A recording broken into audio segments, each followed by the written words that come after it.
Muy buenas noches, mis amados, mis amadas, bendiciones, bienvenidos y bienvenidas a su plataforma. Le habla su hermano Luis Fernando Graciano, esa plataforma que le hemos llamado CADE, Conceptos Adecuados de Edificación. Hoy estaremos estudiando, como cada lunes, un tema, y en este caso una serie que hemos comenzado llamado Las Palabras Vivientes. Esta es la segunda entrega, así que hoy vamos a continuar hablando acerca de varios conceptos interesantes, basados en su significado, no solamente cultural, sino que también vamos a tratar, por así decirlo, diseccionando, desmembrando, sacando a relucir el significado preciso, etimológico, juntamente con la cultura, esa cultura hebraica que se desprende de este libro maravilloso. Así que prepárese hoy porque vamos a estar estudiando conceptos que tienen que ver con cielo y tierra. Hoy estaremos viendo conceptos como creación, como cielo, tierra, suelo, luz, infierno. Estaremos viendo el significado de lo que es alabanza en las escrituras desde su punto de vista cultural, etimológico, hebraico, y estaremos viendo el concepto de firmamento. Todos estos conceptos están agrupados dentro de este tema maravilloso que son cielo y tierra. Así que yo espero que este tiempo sea de gran bendición y de gran ayuda a su formación en cuanto a las escrituras. Permítame iniciar inmediatamente diciendo lo siguiente, trayendo a memoria lo que hablamos en la clase pasada. Estudiamos la clase pasada, la sesión pasada, que existían tres claves para una interpretación apropiada de las palabras e ideas dentro de un texto, especialmente del texto hebraico en el cual nosotros estamos estudiando. Hablamos que primeramente debemos medir y tener la llave de la cultura.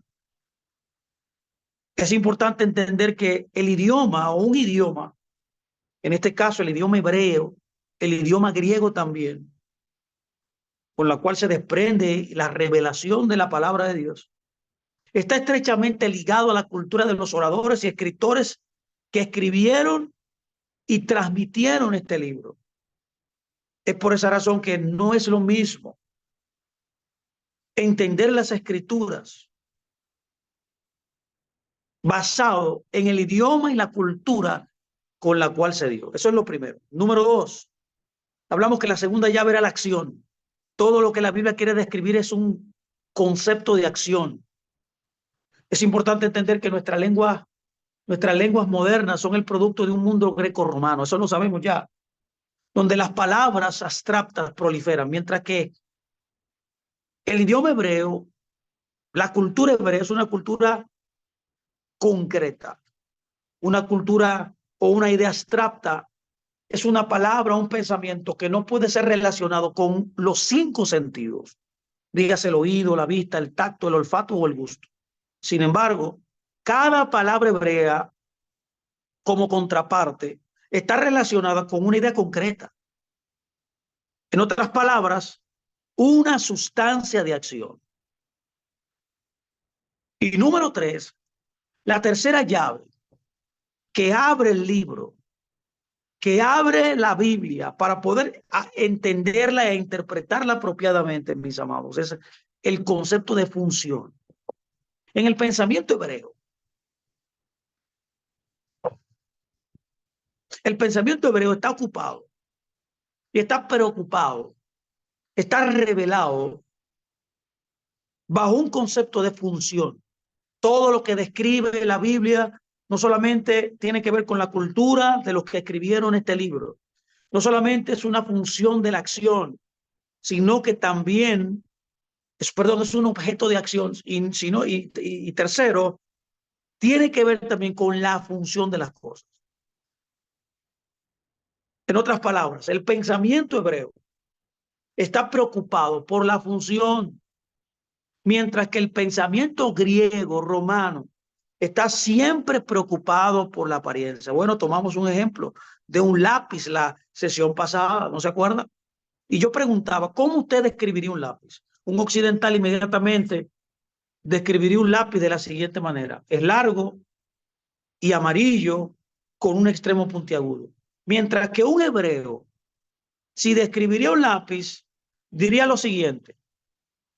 el lápiz escribe. ¿Por qué? Porque el hebreo siempre está, la mentalidad hebrea siempre está describiendo la acción de las cosas, la funcionalidad de las cosas. Todo lo que existe en la Biblia tiene una función detrás. Tiene que entenderse basado en la función que vino a ejecutar, o sea, el propósito. Es una descripción de su función, más bien de su aspecto. Entonces, cuando yo leo el texto, tengo que tener estas tres llaves, mis amados. Es por esa razón y ese motivo que a nosotros se nos hace difícil entender las palabras.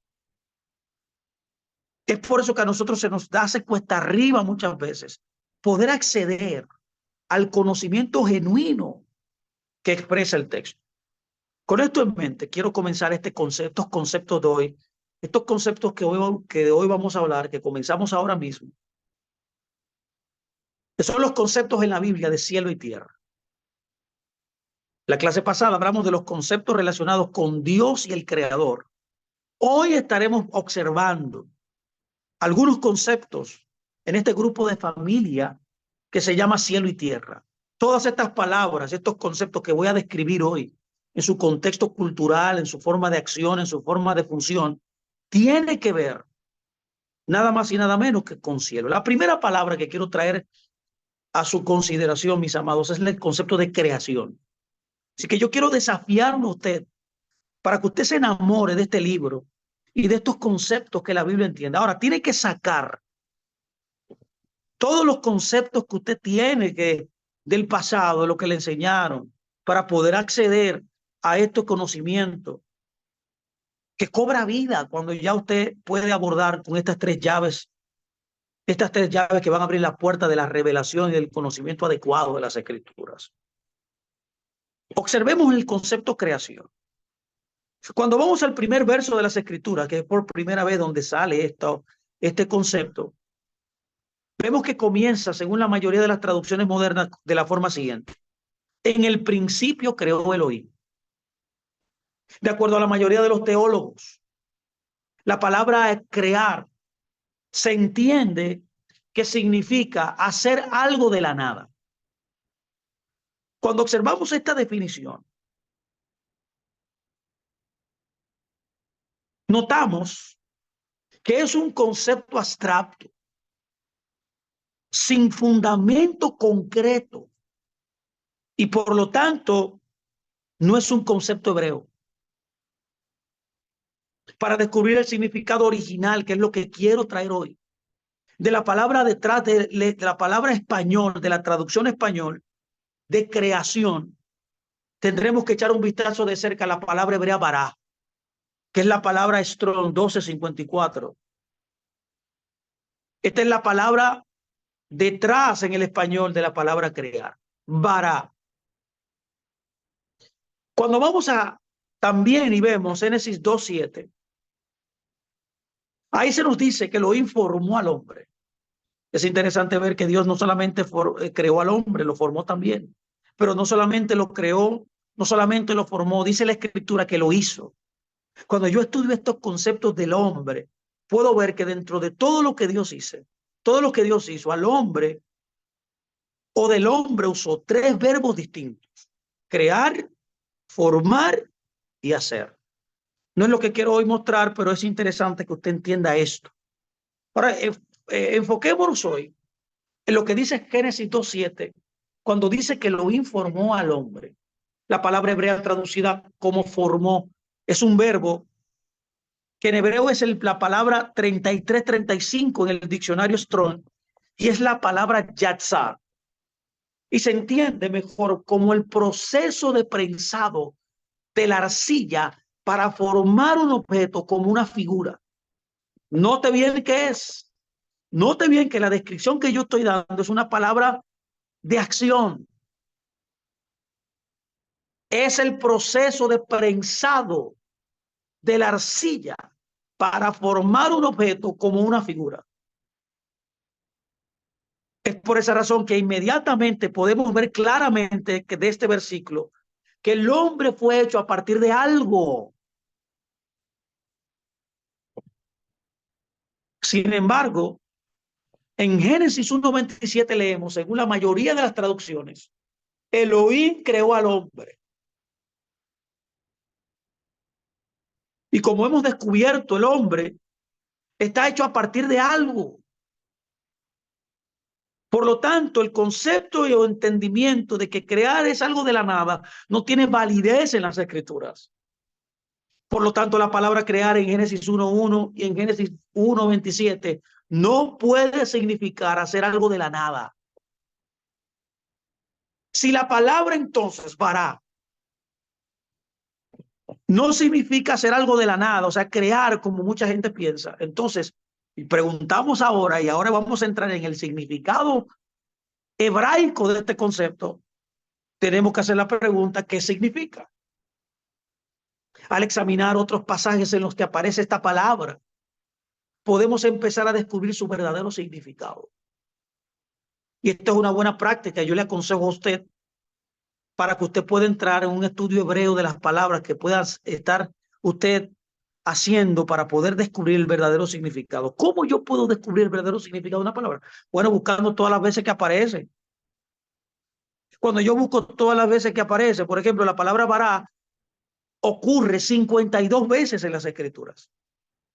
Cuando buscamos otra mención, dígase la que voy a tomar ahora como referencia, Primera de Samuel 2:29, nos da la idea más acabada del concepto de crear, que como ya hemos dicho, no es crear algo de la nada. Es imposible crear algo de la nada. Tiene que haber algo con la cual crear, desde dentro del punto de vista hebraico, las cosas. Primera de Samuel 2:29 dice, ¿por qué han hollado mis sacrificios y mis ofrendas que yo mandé ofrecer en el tabernáculo? Has honrado a tus hijos más que a mí, engordándolos de lo principal de todas las ovejas de mi pueblo Israel. Sorprendentemente, quizás para muchos, tome nota aquí, la palabra engordándolos es la palabra vará. ¿Lo crees o no? La palabra vará se traduce aquí como engordar. Se traduce también, es el concepto de grasa, porque lo que hace engordar a la gente es la grasa. Y este es el concepto original de la palabra vará. Entonces, entendiendo esto, ¿qué significa entonces en Génesis 1:1 cuando dice literalmente Dios engordó los cielos y la tierra? ¿Qué es lo que está tratando de decir ahí? Dios engordó o Dios llenó, porque cuando uno engorda algo, lo llena. La traducción más precisa y más directa, concreta, es Dios engordó los cielos y la tierra. ¿De dónde viene esto? De un concepto cultural hebreo. ¿Cuál es el concepto? Cuando se elegía un animal, como dice el texto, para llevarlo a masacrar, para llevarlo también a sacrificar como una ofrenda, se colocaba en un corral. Y ese animal que iba a ser llevado a sacrificar se engordaba. ¿Con qué se engordaba? Con grano. De manera que el grano serviría para que ese animal que iba a ser sacrificado pudiera ser engordado. O también puede decir, como dije, llenado. Esta idea de engordar, esta idea de llenar es ahora más relevante cuando leemos otro versículo o un versículo más adelante en Génesis 1:1. Ahí usted entenderá claramente lo que estamos diciendo. En el verso 1:2 de Génesis dice, y es la tierra estaba desordenada y vacía. Ya puede ver la continuidad de lo que el Eterno está tratando de decir en Génesis 1:1 y Génesis 1:2. Con una mejor comprensión de la palabra, ahora nosotros ahora podemos ver claramente el significado de Génesis 1:27 también. Cuando entendemos esto, entonces podemos traducir concretamente Génesis 1:27 de la manera siguiente. Y Elohim llenó para al hombre a su imagen, con su imagen Elohim llenó, varón y hembra los llenó. Entonces, en este verso se menciona 3 veces la palabra bara, que ya usted sabe no significa crear de la nada. No, porque hebraicamente, bíblicamente, no se puede crear nada de la nada. Tiene que haber algo, una materia prima con la cual usted puede engordar algo. Para poder engordar, llenar algo, tiene que primero algo estar en existencia. Y eso es lo que está tratando de decir Génesis. Lo puede ver. Y Elohim llenó al hombre a su imagen. Con imagen Elohim bará, llenó varón y hembra. Él, o sea, Elohim, lo llenó. Cuando estudiamos entonces en este verso una palabra aquí llamada imagen, que mencionamos en este verso, es la palabra hebrea selem. Con esto fue que Dios llenó al ser humano. ¿Qué significa selem? Cuando usted va al diccionario Strong, es la palabra 6754, que significa literalmente lo siguiente: un esbozo de una sombra, una representación.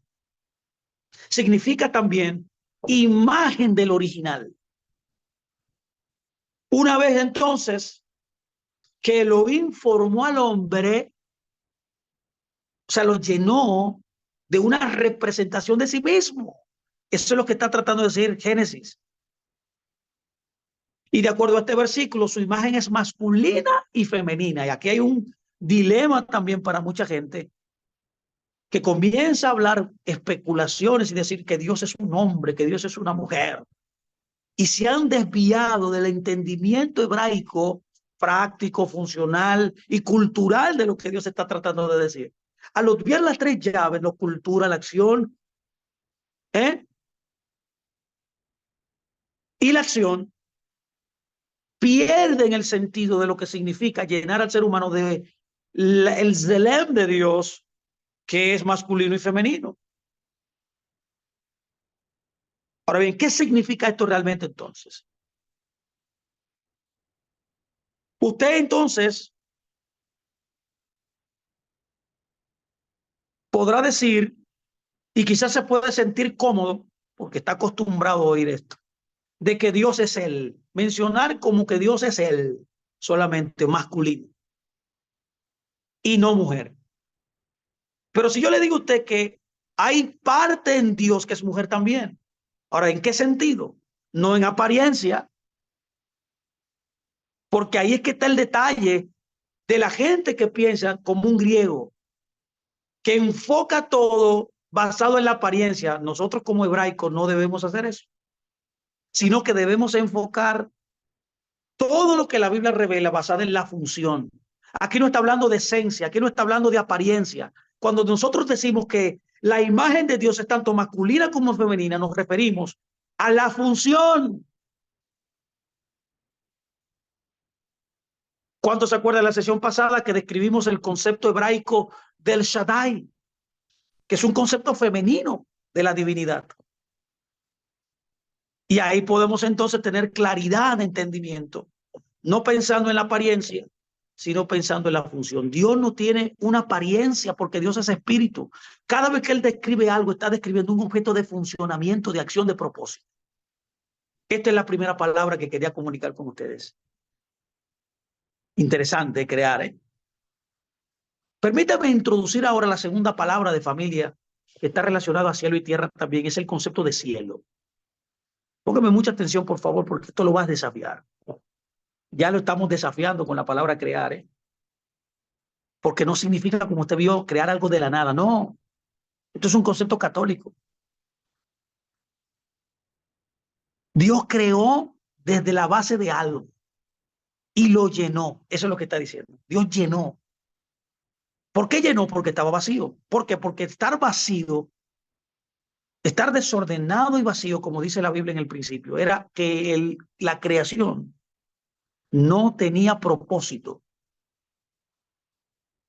y le estaba entonces llenando, o sea, dándole función a lo que él creó. Ahora, pues, pero vamos a estudiar ahora el concepto de cielo. La palabra hebrea para cielo es Shamaim, es la palabra Strong 8064. Y existe cierto debate, tengo que decir, sobre el origen y el significado de esta palabra. Pero hay algunas teorías comunes.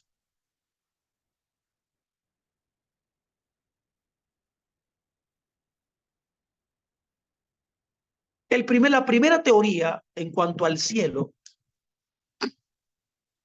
es el concepto de Shamaim, que puede ser un sustantivo plural derivado de la palabra Shama, una raíz que se encuentra en el texto bíblico que posiblemente significa elevado. Esta es la primera teoría. La segunda es que este concepto de Shamaim puede ser un sustantivo plural derivado de la palabra hebrea 8074, que es la palabra shaman, que significa desolado, en el sentido de un viento seco que sopla sobre la tierra.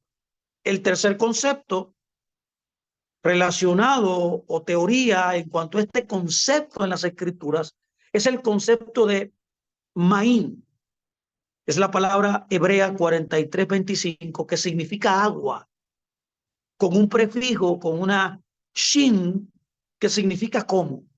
Esto haría que el significado de Shamaín sea como el agua. Hay otra probabilidad, y es la número 4, que es una palabra compuesta de la palabra hebrea Sham, que es la palabra Strong 8034, que significa allí, y la segunda palabra es Maín, que es la palabra 4325 del diccionario Strong, que significa agua, formando entonces la forma de la definición de allí hay agua. Aparte del debate sobre los orígenes de la palabra, por eso le mencioné estas 4 posibilidades dentro de la discusión, es evidente que la palabra se usa comúnmente en el texto bíblico para cielo. Y frecuentemente esta palabra se utiliza conjuntamente con la palabra eretz, que es la palabra que se traduce como tierra. Es la palabra, que es la palabra hebrea 776 en el diccionario Strong, que significa tierra, representando toda la creación y el dominio de Dios. Esto significa tierra. Lo creado, ya usted ve que es creación, lo llenado, ¿vio? Y que es el dominio de Dios. Esto es lo que significa tierra, eretz. Es por eso que usted puede ver que la Biblia dice: en el principio creó Dios los cielos y la tierra. Es por eso que usted puede ver que en Génesis 14:19 también dice: y lo bendijo diciendo, perdón, perdón, wow, perdón. Como dice Génesis 14:19, decía: y le bendijo diciendo, bendito sea Abraham del Dios Altísimo, creador de los cielos y la tierra. Una frase común en el libro de Mateo que leemos frecuentemente es el término el reino de los cielos, ¿se acuerda? Y tal como se encuentra en el Mateo hebreo, en el Mateo Shentov, que dice el Malhut Hashamayim. Solamente en el Mateo hebreo también se encuentra en la literatura rabínica, porque era un concepto rabínico también. Cuando estudiamos el contexto del primer siglo, esta palabra que estamos nosotros descubriendo, que es la palabra Shamayim, era utilizada como un eufemismo. Y esto es importante porque esto es parte de la cultura. Era un eufemismo. ¿Qué es un eufemismo, Fernando? Es una manera, para que me entienda, una manera sencilla. Es otra manera de cómo llamar a algo, a algo. Entonces, en el primer siglo se entendía que cielo era una forma de llamar a Dios, que es Elohim. Entonces, decir cielo era lo mismo en el primer siglo que decir Dios. Es por esa razón que cada vez que usted escuche las escrituras, tiene que connotar que se está refiriendo a Dios. Es por esa razón que la frase reino de los cielos no está hablando de un lugar. No está hablando acerca de un lugar donde el reino está, sino que está hablando ¿A quién pertenece el reino? Que es el reino de Dios. Eso es lo que refiere. Solamente en el libro de Mateo se utiliza la frase reino de los cielos, mientras que en los otros evangelios se utiliza la frase reino de Dios. El texto griego de Mateo usa la frase reino de Dios 5 veces. Pero cuando estos versículos se comparan con el texto hebreo de Shem Tov, encontramos reino o reino de los cielos, que ya usted sabe es una forma de decir Dios. Es un eufemismo de la cultura del primer siglo. Uno puede ver esto cuando en las enseñanzas de Yeshua, que están registradas en el libro de Mateo y Lucas, cuando estas enseñanzas son comparadas en estos dos evangelios. Permítame darle un ejemplo. Mateo 19:14. Está escrito y dice, pero Yeshua dijo, dejen a los niños venir a mí y no se lo impidan, porque de tales es el reino de los cielos. Eso está en Mateo 19:14. De igual manera, Lucas 18:16 dice, mas Yeshua llamándolos dijo, dejen a los niños venir a mí, no se lo impida, porque de tales es el reino de Dios. Entonces, que en ambos evangelios se utiliza indistintamente, en uno utiliza, en Mateo 19 utiliza el reino de los cielos, pero en Lucas 18 utiliza el reino de Dios. ¿Qué está haciendo aquí? Está hablando de lo mismo. Está hablando de lo mismo. Por tanto, como hemos dicho, cielo no es un lugar geográfico donde se encuentra alguien, donde está el reino. No. Reino es una forma de decir Dios. Es el dominio. Es el dominio de Dios. Qué interesante esto. Ahora vamos a entrar a otra palabra porque está muy conectada a esta, que es la palabra hebrea, tercera palabra que está unida a esta familia de conceptos de cielo y tierra. Es la misma palabra tierra. Porque esta misma palabra está en Génesis 1:1, estas tres palabras. Ya hemos visto qué significa crear, ya hemos visto qué significa también cielo. Veamos ahora qué significa tierra, hebraicamente hablando. La palabra hebrea que a menudo se traduce como tierra es la palabra eretz, como mencionamos. Esa es la palabra Strong 776, que se traduce frecuentemente como tierra, que es el sentido más literal de esta palabra. Ahora bien, la palabra eretz puede referirse a la tierra, a la tierra en general, pero también puede referirse a una parte específica de la tierra también, o a una parte específica de una región también. Como por ejemplo cuando dice Eretz Israel, que es la tierra de Israel.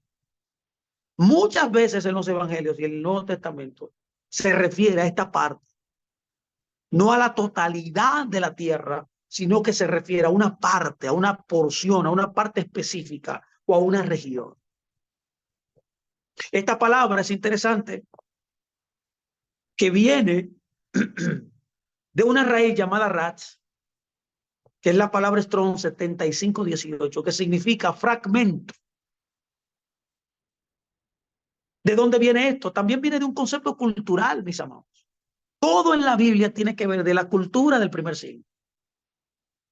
¿De dónde sale este concepto de ratz, que es la raíz de la palabra eretz?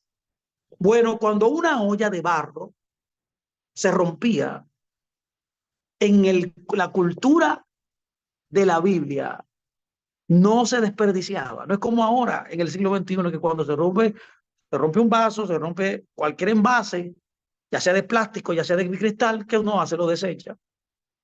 Pero en el primer siglo no. En el tiempo antiguo no. No se desperdiciaba y no se desperdiciaba nada. No era como ahora que hay abundancia de todo. Esos fragmentos, que es lo que significa ratz, no se desperdiciaban. ¿Qué se hacía? Con los fragmentos rotos, que son llamados ostracón. Estos pedazos se usaban para escribir cartas, para escribir recibos, para escribir mensajes. Bueno, recientemente en la ciudad antigua de Laquis, por ejemplo, se encontró una ostraca, que es la forma singular de ostracón, que contiene un mensaje de Joab, el gobernador militar de Laquis, durante el asedio de Babilonia, como se registra en Jeremías 34. Eso da evidencia de que estos fragmentos se utilizaban culturalmente para escribir cartas, para escribir inclusive mensajes. Pregunto, ¿los antiguos veían la tierra como fragmentos en el sentido de las regiones, o ellos tenían el conocimiento de que la tierra, dígase la región del planeta Tierra, una región del planeta Tierra, estaba dividido en fragmentos conocidos por nosotros como placas tectónicas? Yo creo que sí. Este es el significado de la palabra tierra, fragmento. O sea, cuando usted vea que la Biblia dice tierra, no está hablando del globo terráqueo, está hablando de un fragmento de esa tierra. Así como esa raíz rats, que significa fragmento literalmente. ¿Lo puede ver? Permítame pasar ahora al otro tema, al otro concepto, que es el concepto de suelo.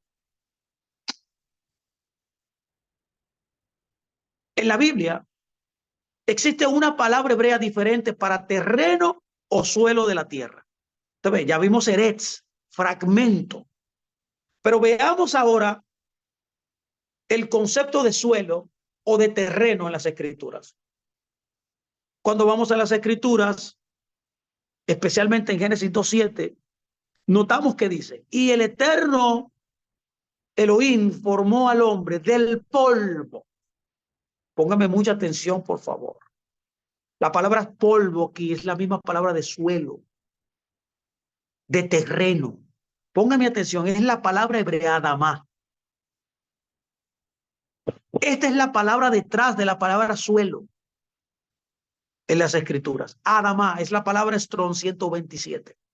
Y se relaciona con la palabra hebrea 120, que es la palabra Adán, que también se encuentra en la frase anterior de Génesis 2:7, que se traduce como humano.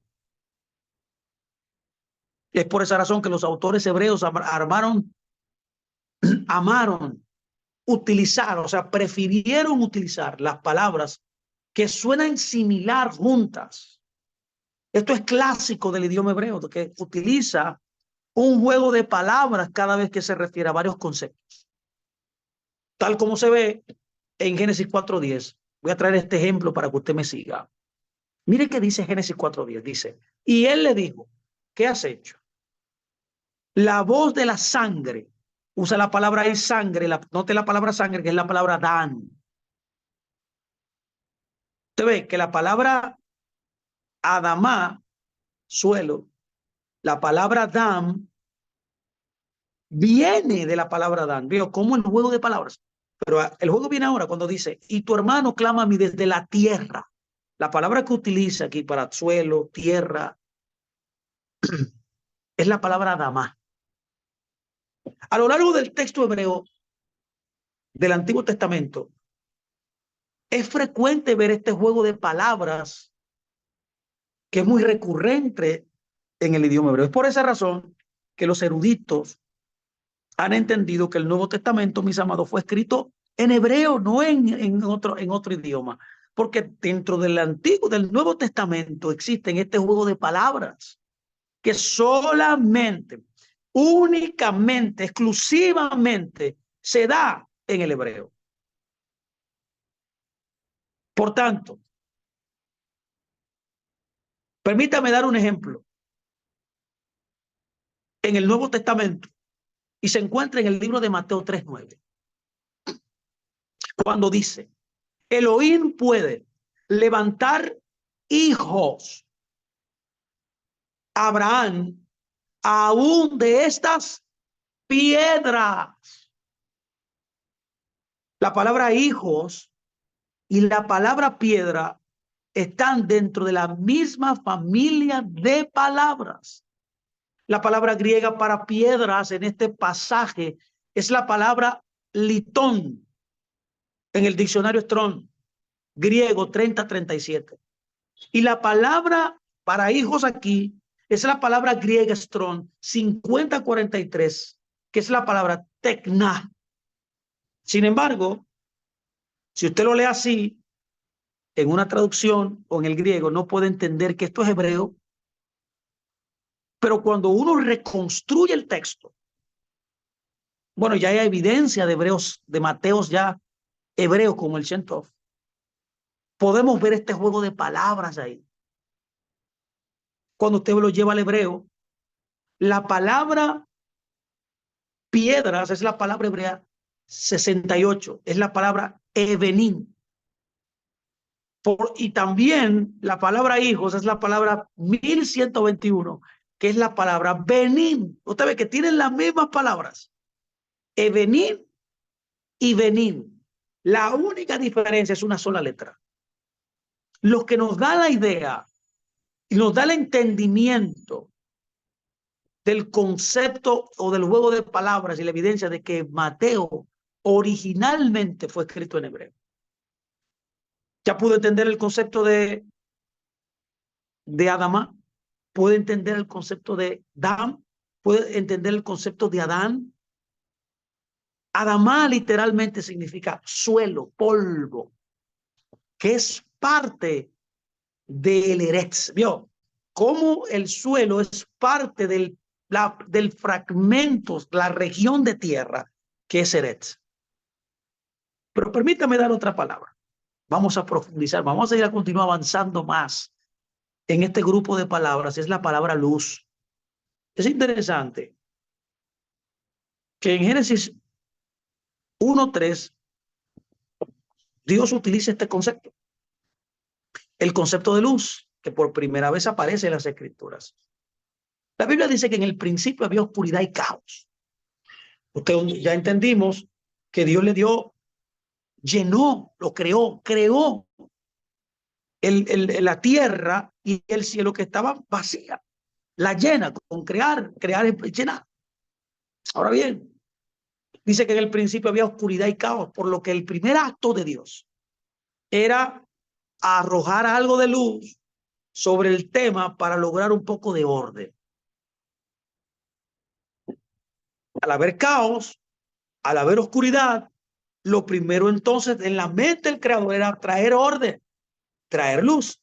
Es por eso que él dice en Génesis 1:3, y dijo Elohim, sea la luz, y fue la luz. Cuando vamos a la palabra hebrea para luz aquí, es la palabra hebrea 216 del diccionario Strong, y es la palabra or, que significa luz, que viene de la raíz verbal 215, or también, que significa iluminar. ¿De dónde procede luz? De la palabra iluminar, que es or también. Cuando estamos en busca de una idea y de repente viene a nosotros y decimos, la luz se encendió. Es decir, hemos sido alumbrados, hemos sido iluminados. En otras palabras, entendemos. El verbo or puede tener este significado como está escrito y como vemos en el Salmo 19:8. El Salmo 19:8 dice, las direcciones de Yahweh es pura, que alumbra los ojos. ¿Vio? Or. La palabra alumbrar es or. Por eso entonces la palabra que está utilizando Dios ahí en Génesis es alumbrar. Alumbrar. ¿Por qué alumbrar? Porque el mundo estaba oscuro. El mundo estaba desordenado. Y aquí está el concepto más hebraico de este concepto, alumbrar. Pero también hay otra palabra que quiero introducir a usted desde el punto de vista hebraico, que mucha gente la tergiversa, que está dentro de este concepto de palabras de cielo y tierra, y es el concepto de infierno en las Escrituras. Como cuando está escrito en el Salmo 18:5. En el Salmo 18:5 dice, ligaduras de Seol me rodearon. Me tendieron lazos de muerte. Salmo 18, 5. Note que en el Antiguo Testamento la palabra traducida como infierno, Seol, ¿no? O tumba, en algunas traducciones es transliterado como Seol. Pregunto, ¿qué es el Seol? Y cómo los antiguos hebreos del Antiguo Testamento entendían este concepto. Como he dicho anteriormente, con el fin de comprender mejor las palabras, es esencial buscar su raíz y otras palabras que están relacionadas a esta palabra. Abróchese el cinturón, mi hermano. Esto puede desafiar mucho su entendimiento normal, religioso, quizás dogmático, denominacional. La raíz verbal de la palabra Sheol es la palabra Shaal, que es la palabra Strong 7592, que se utiliza casi 200 veces y se traduce generalmente, escuche bien, como preguntar. ¿Lo vio? Como preguntar. ¿Pero por qué preguntar? Porque Shaal significa preguntar, como cuando está escrito en Génesis 24:47, que dice, entonces yo le pregunté a ella y dije, esta palabra pregunté a ella es la palabra Shaal, que es la raíz de Sheol, que es como es la palabra traducida detrás de infierno. ¿Por qué hacemos preguntas entonces? Preguntamos. ¿Por qué yo hago preguntas? Nosotros estamos en busca de una información. Cuando preguntamos, estamos buscando una información que es actualmente desconocida para nosotros. Esta palabra desconocida es la clave para entender la raíz de la palabra Shaal, que es la palabra, como dije, 7592 del diccionario Strong. Ahora bien, veamos otras palabras relacionadas a Sheol también. De la raíz Shaal, la palabra Sheilá, que es un sustantivo también derivado de la palabra Sheol, que significa desconocido, también está relacionado con la idea de lo desconocido. Tú ves que está hoy en otras palabras que proceden de la misma raíz, está conectado al significado de esta raíz. Tal como se puede observar en Job 6:8, cuando dice, ¿quién me diera, quién me dijera que viniese mi petición, Sheilá, la palabra aquí petición, aquí es Sheilá, y que me otorgase el oír lo que he anhelado? ¿Dios? La palabra Sheol entonces, cuando entendemos todo esto, que la raíz de Sheol es algo desconocido. El Sheol entonces es el lugar donde uno va cuando muere. Pero la pregunta es, ellos entendieron que esto es simplemente la tumba donde uno está enterrado o donde o entendieron otro lugar donde uno va después de la muerte, que es el inframundo.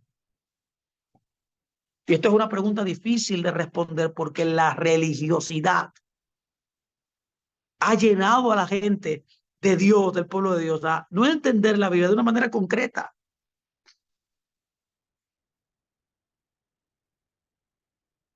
Es una pregunta difícil.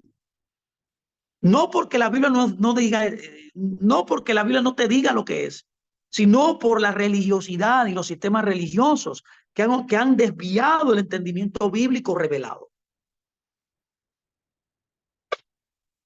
Porque la Biblia nunca define Sheol en ningún lugar, ya que la definición de Sheol está en la etimología de esa palabra. Hay evidencia, sin embargo, que los hebreos entendieron Sheol de ser algo más que la tumba. En primer lugar, la palabra keber, que es la palabra Strong 6913, es la palabra hebrea que significa tumba. Por tanto, se cae de la mata que Sheol no significa tumba. Lo segundo es que más escrituras que utilizan la palabra Sheol implican un lugar distinto de la tumba. Por ejemplo, veamos lo que dice Génesis 37-35. Dice, y se levantaron todos sus hijos y todas sus hijas para consolarlo. Mas él no quiso recibir consuelo y dijo, descenderé enlutado a mi hijo hasta el Seol. Y lo lloró su padre. Este es el recuento de Jacob. Y en este recuento, Jacob creyó que una fiera había comido a su hijo José. Fue cuando los hermanos de José le dijeron a su padre que una fiera se lo había comido. Y mientras que el cuerpo de José no podía estar en una tumba, Jacob sabía que iba a estar con él en alguna parte del Seol. Por tanto, el Seol no es una tumba literalmente. Los antiguos hebreos no sabían dónde. Y aquí es que está el significado. O incluso lo que era, no sabían, porque la raíz de esta palabra es una pregunta. Es algo inconcluso. Es algo desconocido. Y esto era el Seol. Para los antiguos hebreos, como en el caso de Jacob que tenemos aquí, era algo desconocido. Para ellos, para los antiguos, era un lugar no conocido, un lugar desconocido. De ahí su relación con la raíz Shaal, que significa desconocido. Los antiguos hebreos nunca especularon, para que me entienda, sobre algo desconocido, nunca. Para ellos simplemente era desconocido. Y cuando algo era desconocido, los hebreos no entraban, no especulaban, lo dejaban así. Usted ve la diferencia entre un cabalista, entonces, entre un místico y un hebreo, y la cultura hebrea y la verdad hebrea, la revelación de la palabra. Ahí usted puede ver que lo cabalístico, lo místico, no tiene cabida en la revelación.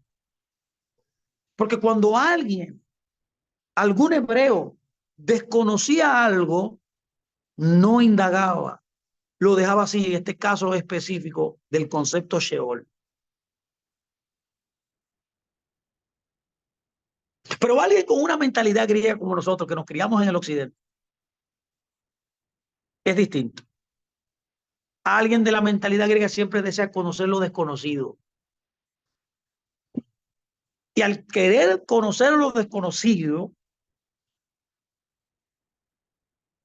tiene el riesgo de no entender realmente lo que significan los conceptos. Eso es lo que ha pasado dentro de las traducciones y de los sistemas religiosos. En nuestra mentalidad occidental grecorromana, que necesita saber dónde y qué es el Seol. Pero en el mundo hebreo, no. En el Nuevo Testamento encontramos 3 palabras para infierno, o que se traducen como infierno. La primera es la palabra Gená, que es la palabra griega 1067 en el diccionario griego. Cuando el Nuevo Testamento fue traducido al griego, los traductores transliteraron en lugar de traducir algunas palabras hebreas al griego. Un ejemplo de esto es la palabra aleluya, para que me entiendan.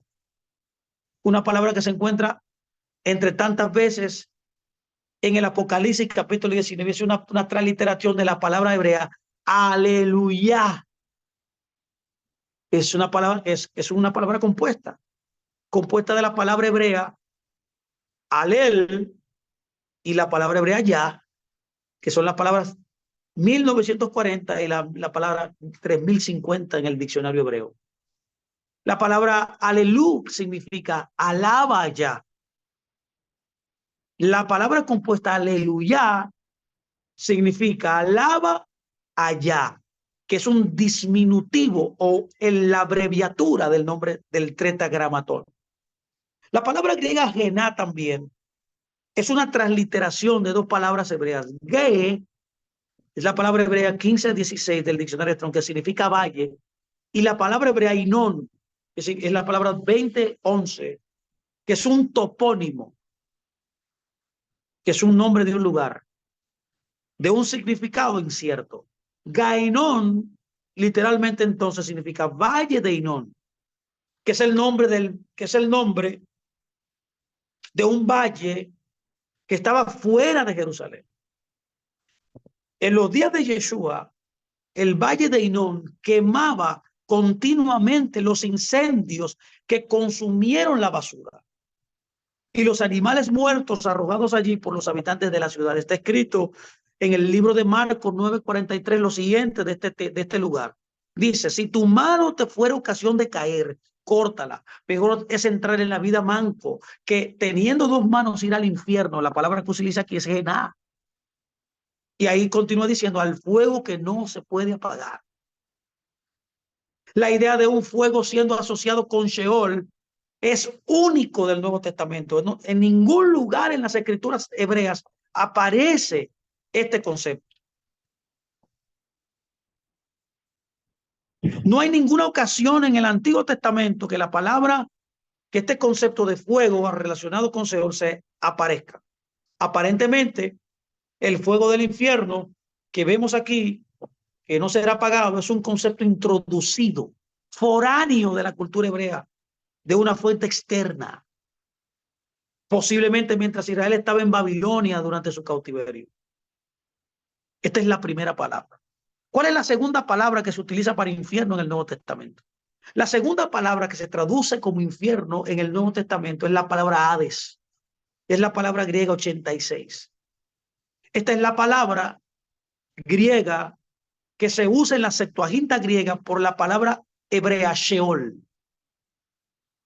Hades es usada en el Nuevo Testamento en el mismo sentido que el Sheol hebreo, el lugar de los muertos, el inframundo.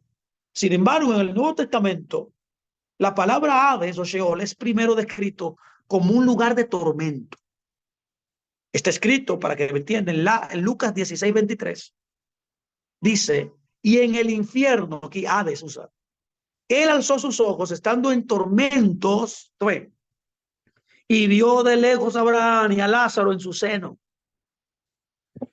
Esta es la segunda palabra, cómo se traduce esta palabra en el Nuevo Testamento. Pero existe otra palabra más, que es la tercera palabra que se traduce como infierno, es la palabra tártaro, que es la palabra griega 50-20, que se encuentra solamente una sola vez en la Biblia. Y se encuentra en segunda de Pedro 2:4, cuando dice, porque si Elohim no perdona a los ángeles que pecaron, sino que arrojándolos en el tártaro, en el infierno, los entregó a pasiones de oscuridad para ser reservados al juicio. Es interesante que la palabra aquí tártaros, y por tanto el verbo tártaro, la palabra que se utiliza aquí en segunda de Pedro es tártaros, que viene o que procede de un verbo llamado tártaro, que procede de otro sustantivo que es tártaros, significa echado en el tártaros. Proviene de la mitología griega, que era un abismo profundo y un lugar de tormento donde los dioses griegos expulsaban a sus enemigos. Es por esa razón que el uso de la palabra en el Nuevo Testamento es un claro caso de la influencia griega en el texto del Nuevo Testamento. Nada tiene que ver con la verdad de la revelación original del Nuevo Testamento. Como usted ha visto, la palabra Sheol significa algo desconocido, algo desconocido. Permítame seguir. Tengo que introducir algunas palabras más. Hay otra palabra que quiero también traer que está conectada al concepto de cielo y tierra, es la palabra alabanza. La raíz de la palabra alal, que es la palabra 1984, significa brillar, como vemos en Isaías 13:12. De ahí viene la palabra alabanza, alal, que significa brillar. Mire qué dice la palabra en Isaías. Dice, por lo cual las estrellas de los cielos y sus luceros no brillarán su luz. Ahí usa la palabra alal. Qué interesante. Esta misma palabra se traduce como alabanza. La misma que dice brillar se traduce como alabanza en el Salmo 117:1 cuando dice, alaben allá. Ahí la palabra alaben es alal. Dice, alaben todas las naciones a Yahweh. Pueblos todos alaben. En nuestras mentes occidentales no vemos ninguna conexión entre el brillo y la alabanza. No, porque la palabra alabanza es una palabra abstracta, mi amado. Mientras que brillar es una palabra concreta. Pero en la mente hebrea son una y lo mismo. ¿Lo puede ver? Porque lo que la Biblia está tratando de describir es una función, una acción. Y es un concepto cultural del pueblo antiguo. Antes de que podamos ver la antigua conexión entre estos dos conceptos, necesitamos mirar las escrituras pictográficas originales que por primera vez fueron utilizadas para describir la palabra halal. La palabra halal tiene tres consonantes. Tiene una Hei y tiene dos Lamet. La palabra Hei dentro de su pictograma antiguo era la imagen, ya que pictograma significa imagen, era la imagen de un hombre. Mire cómo era. Un hombre observando algo fijamente con las manos levantadas.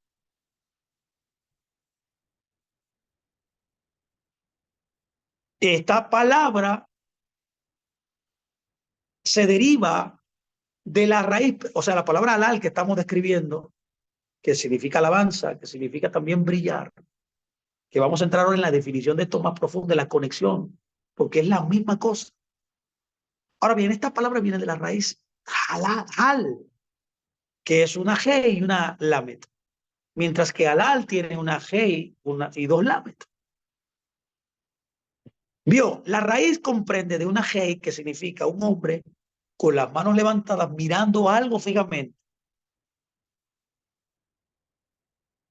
mientras que la letra lamet era la representación pictográfica de la vara de un pastor. Y el pastor utilizaba el bastón, la vara, para mover al rebaño hacia una dirección. De ahí viene el concepto de halal y el concepto de halal también. Perdón, el concepto de la raíz de halal, que significa brillar, se traduce como brillar en muchas ocasiones y que se traduce también como alabar, que es lo que yo quiero dilucidar hoy. Ahora bien, ¿de dónde viene todo esto? Note, desde los principios de los tiempos, los hombres, entre ellos nómadas hebreos, Abraham era un nómada, Isaac era un nómada, Jacob también. Estos pueblos ancestrales, antiguos, de donde procede la fe, han utilizado las estrellas como la guía para viajar. Ellas son brillantes luces que estos antiguos hebreos miraban hacia donde iban, para que esas estrellas que brillaban los guiaran en su viaje. Ya que la Biblia lo que quiere hablar es de que la Biblia, la vida es un viaje. La Biblia se traduce como la migración del rebaño de Dios. Es por esa razón que podemos estar seguros de que la palabra la raíz de la palabra al, que es alabanza originalmente, significa una estrella. Y es por esa razón que nosotros creemos, yo creo que es la estrella del norte, porque la estrella del norte es la que utilizaban los antiguos para poder dirigirse al lugar donde iban. Era lo que medía las direcciones. Y debido a la rotación de la Tierra, todas las estrellas hacen un movimiento circular en el cielo. La única, en excepción de todas las estrellas que no se movían de manera circular, era la estrella del norte, que permanece fija en un punto específico en el centro de las estrellas, que se mueven debido a su posición directamente por encima del polo norte. Hoy día la estrella del norte es Polaris, se llama, que debido a su posición sobre el polo norte es la que utilizan todavía para referirse a las direcciones. Bueno, ya tenemos ya elementos modernos que lo dirían, pero antes los antiguos se dirigían por la estrella del norte, que en el tiempo de Abraham esa estrella se llamaba Tubán, literalmente. En otras palabras, a lo largo de la Biblia, los escritores retrataron nuestra vida como un viaje. Es por eso que he interpretado y entendido que la Biblia es la peregrinación del pueblo de Dios, que está en un viaje. Y puede verse esto claramente en la escritura, en Éxodo 18:20. En Éxodo 18:20 dice, y enseña a ellos las ordenanzas y las leyes y muéstrales el camino donde deben andar y lo que han de hacer. Es por esa razón que al entender todo esto, el significado hebraico más completo de alabar a Yahweh es que debemos mirar hacia el Señor. Lo voy a repetir. El concepto más hebraico de alabar es mirar hacia el Señor, que es la luz que brilla fijo y constante, que muestra nuestra guía, nuestro camino por la vida. Qué hermoso es entender la Biblia de esa forma. Permítame terminar con la última palabra, que es la palabra firmamento. Entonces, ¿cómo todas estas palabras están todas unidas? La palabra firmamento también es interesante. Mire qué dice Génesis 1:6 cuando habla por primera vez del concepto de firmamento. Génesis 1:6 dice, luego dijo Dios, haya firmamento en medio de las aguas y separe las aguas de las aguas. La palabra aquí para firmamento o expansión también como se traduce, es la palabra hebrea 7549 y es la palabra hebrea raquía, que se traduce como usted vio como firmamento. Ahora bien, ¿de dónde procede esta palabra? La palabra raíz de la palabra raquía es racá, que es la palabra 7554, que se puede encontrar en varios pasajes, como es en el caso de Isaías 40:19, que dice, el artífice prepara la imagen de talla y el platero le extiende, la palabra que extiende es racá, que extiende el oro y le funde cadenas de plata. Rakaki es el proceso, escuche bien, de martillar una pieza de oro u otro metal en láminas delgadas que luego se aplicó a una imagen tallada o fundida, como se lee, por ejemplo, en la Torá, el número 16:39. Número 16:39 está escrito y dice, y el sacerdote Eleazar tomó los incenciarios de cobre que trajeron cerca y fueron quemados, y ellos fueron racá, usa la frase aquí, forjados en placas para el altar. Oiga la palabra, forjados. Aquí la palabra forjar es de nuevo la raíz del verbo racá que mencionamos anteriormente, donde procede la palabra raquía. Por tanto, la palabra raquía, tal como se encuentra en Génesis 1:6, como iniciamos este examen de este concepto, es literalmente dentro de su entendimiento hebraico, el firmamento es una hoja forjada. ¿Entendió? Firmamento, hebraicamente hablando, es una hoja forjada. Algunos científicos han especulado que antes del diluvio, una capa espesa de agua rodeaba la Tierra en la alta atmósfera. Entonces es posible que las aperturas de las ventanas de los cielos que provocaron la caída del diluvio es el colapso de la hoja forjada de agua. También se teoriza que la lámina de agua habría filtrado la radiación dañina del sol y contribuyó a la longevidad de la vida en la tierra antes del diluvio. Puede ver que todas estas palabras, cuando nosotros las abordamos desde el punto de vista genuino, correcto, dígase la palabra creación, la palabra cielo, la palabra tierra, la palabra suelo, la palabra luz, la palabra infierno, la palabra alabanza y la palabra firmamento son totalmente distintas a los conceptos teológicos, a los conceptos dogmáticos, religiosos que muchas veces nosotros utilizamos. Pero qué bueno que hoy estamos siendo introducidos en los conceptos correctos hebraicamente hablando. Yo espero que este tiempo le haya bendecido, que haya aprendido. Así que me despido y le invito la próxima semana a que podamos seguir indagando, profundizando, investigando las palabras vivientes. Cuando aplicamos las tres llaves, cuando nos enfocamos de que la Biblia tiene que ver con la cultura del pueblo que escribió este libro, que cuando la Biblia lo que está tratando de describir son funciones, son ocurrencias de acción de algo. Cuando la Biblia lo que está tratando de describir es la función de las cosas, todo el texto recobra, el texto es restaurado a su entendimiento correcto. Es lo que yo espero crear en usted. Hambre por entender concretamente las escrituras. Y que todo lo dogmático, todo lo religioso, todo lo teológico, que por muchos años nos ha influenciado, cambie inmediatamente.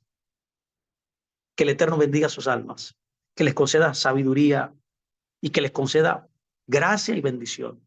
Nos encontraremos el próximo lunes y continuaremos con esta serie maravillosa llamada Palabras Vivientes. Shalom, shalom.